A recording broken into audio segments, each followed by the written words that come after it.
However, I must express my opposition to the final bill on today's agenda, S. 1863, the Prove It Act. The committee has a well-established record over the last several years of finding common ground on climate legislation, and I'm proud of our work.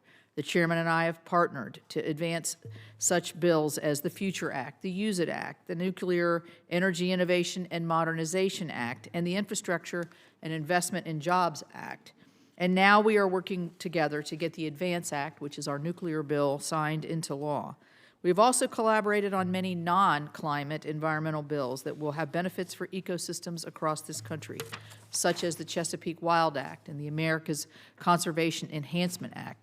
These are conservation initiatives and aspirations that we share, and I know that the chairman wants to extend these as we move through the rest of the year.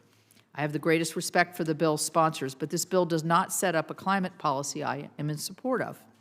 Advocates have named different reasons for supporting this bill: study emissions on behalf of Europe, prepare for carbon tariffs, or facilitate a domestic carbon tax. All three of these rationales concern me. The substitute amendment we are considering today directs the Department of Energy to report to Congress on the average emissions of 22 industrial sectors and to compare them to those of other countries, from American allies to competitors, including China. It is vague on the authorities to be used by the Department to conduct this review.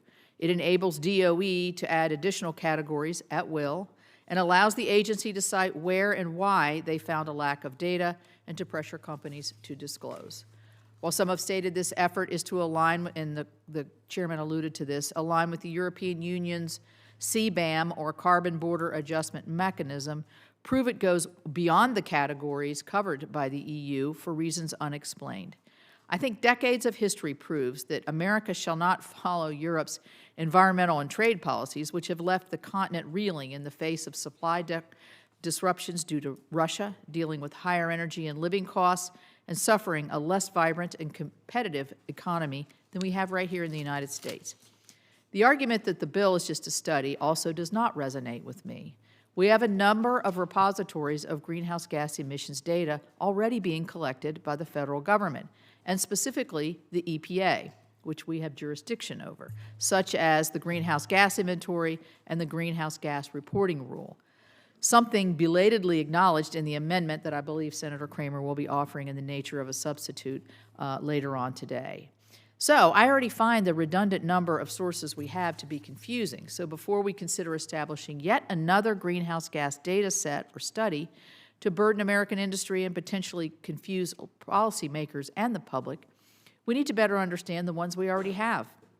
But even if we did that, I still have concerns with establishing a carbon intensity study, in large part because what have I lived through as the lead Republican opposing the EPW portions of the Inflation Reduction Act. Even if we were to all agree that providing a study at this point is the only goal and not the imposition of a carbon tax or tariff, we have seen through the Inflation Reduction Act how innocuous data collection responsibilities can later be weaponized to implement damaging partisan policies, including taxes. So I'll give you an example. Subpart W and the Methane Emissions Reduction Program, also known as, everything has a name, MERP, is one such cautionary tale. Through the Inflation Reduction Act, Democrats transformed Subpart W from a reporting requirement to a hammer, used to nail a tax on American oil and gas industry to be paid by the American consumers. The EPA was directed to update Subpart W, a reporting framework that has existed for over a decade, and then use it to set the tax. I hear regularly from stakeholders now, even ones who did not oppose the MERP at the time of its enactment, who say the fee needs to be repealed because the EPA has now revised Subpart W and inflated the emissions reported under that program to impose an unjustified fee. Well, all I keep thinking is I tried to tell you that at the time.